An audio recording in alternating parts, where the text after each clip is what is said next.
Memories of Christmas in Tanzania.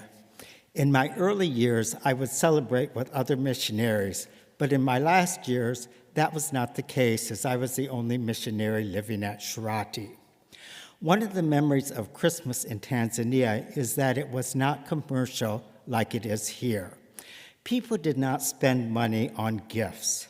One thing that was considered a gift was perhaps new clothes to wear to church on Christmas Day.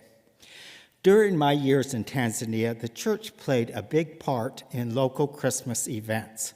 On Christmas Eve, there was a service at the church which lasted until midnight. This service was planned by the young people and included a lot of singing with appropriate scripture readings.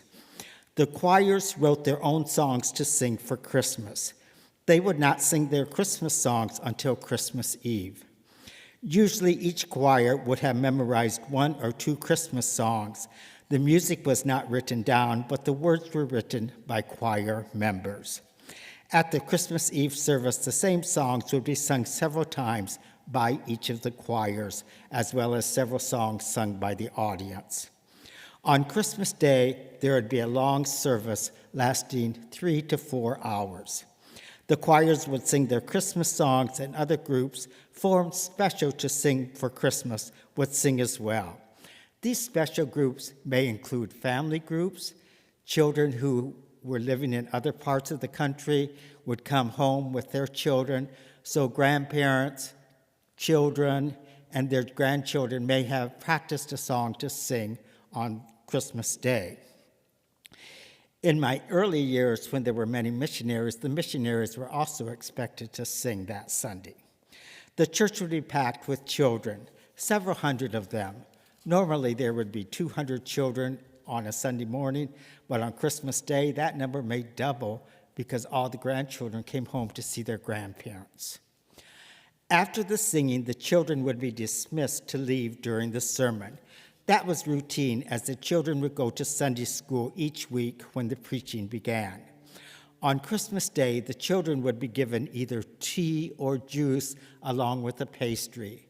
And sometimes they may be given a small gift, such as a pen or pencil or a notebook. After the service, families would go home, and later in the day, they would have a big meal.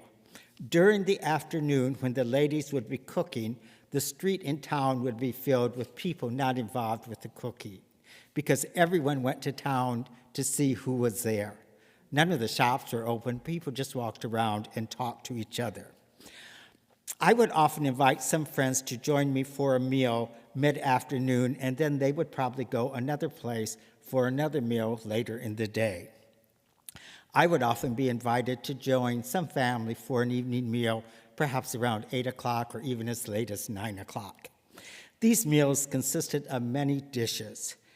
It may be beef, goat, chicken, fish, beans, ugali, rice, pilau, a variety of vegetables, cabbage, spinach, and a salad made of cucumbers, onions, tomatoes, cabbage with a lemon dressing on it.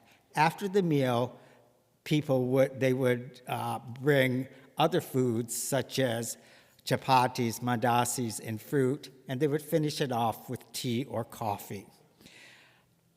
Christmas was a time to eat with family and friends, as well as for women to work together in preparing many dishes, because they wanted everyone to have something at the meal that they enjoyed eating. Now, if I were in Tanzania, I would say Heri ya Christmas or Merry Christmas.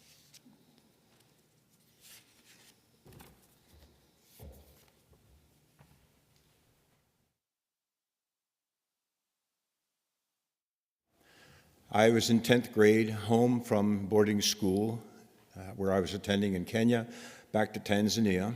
Tanganyika as it was called then, to find that my mother, together with two other families, John Leatherman's family and George and Dorothy Smoker, had planned a 2-week vacation to the Serengeti.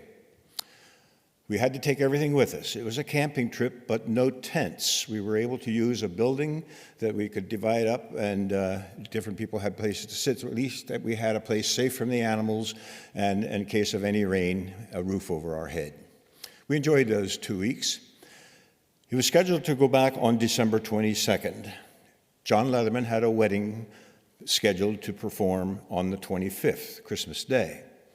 We went through the village of Ikoma, where several Asian shopkeepers had their stores. We got to the Grumeti River, and it was too high to cross. We knew we'd not get across that day. We turned back and stopped at the shops, and one of the shopkeepers offered us his warehouse. So we set up camp in the warehouse. Next day, we went down to the river, still high, too high. On the 24th, John Leatherman, quite anxious about being on time for this wedding, borrowed a bicycle, waded across the river, and rode the 50, 60 miles, whatever it was, across country paths to get to Bumangi, where he was to perform this wedding. George Smoker took some of us older boys out on a little hunting trip to get meat for the Christmas meal to be held at the Little Mennonite Church. It was just not too far from the village of Ikoma. Christmas Day, we had a Christmas meal of that antelope and the ugali. I don't remember anything else specifically about that, but in the meantime, my mother, Catherine Leatherman, and Dorothy Smoker had planned a meal for the group of us Christmas evening. Mother had been teaching domestic science, and she had taught her girls to bake things. You dig a trench in the ground, start a fire there, and then after it's all coals, take out about half of the coals, and then put your dough, bread, cake, whatever it is, in there, cover it over with a tin, and put the other coals back on top, and it would bake. So Mother did that.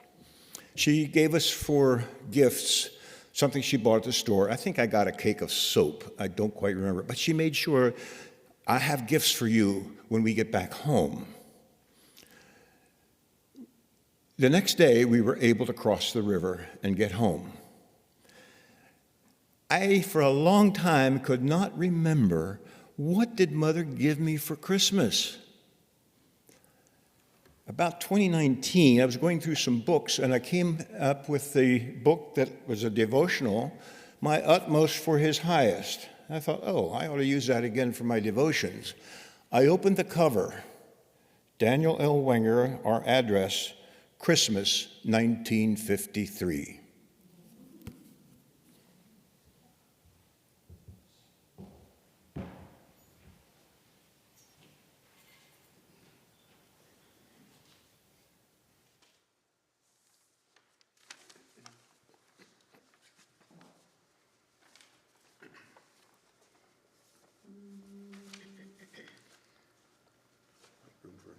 Janice, come this way. Johnny na furaha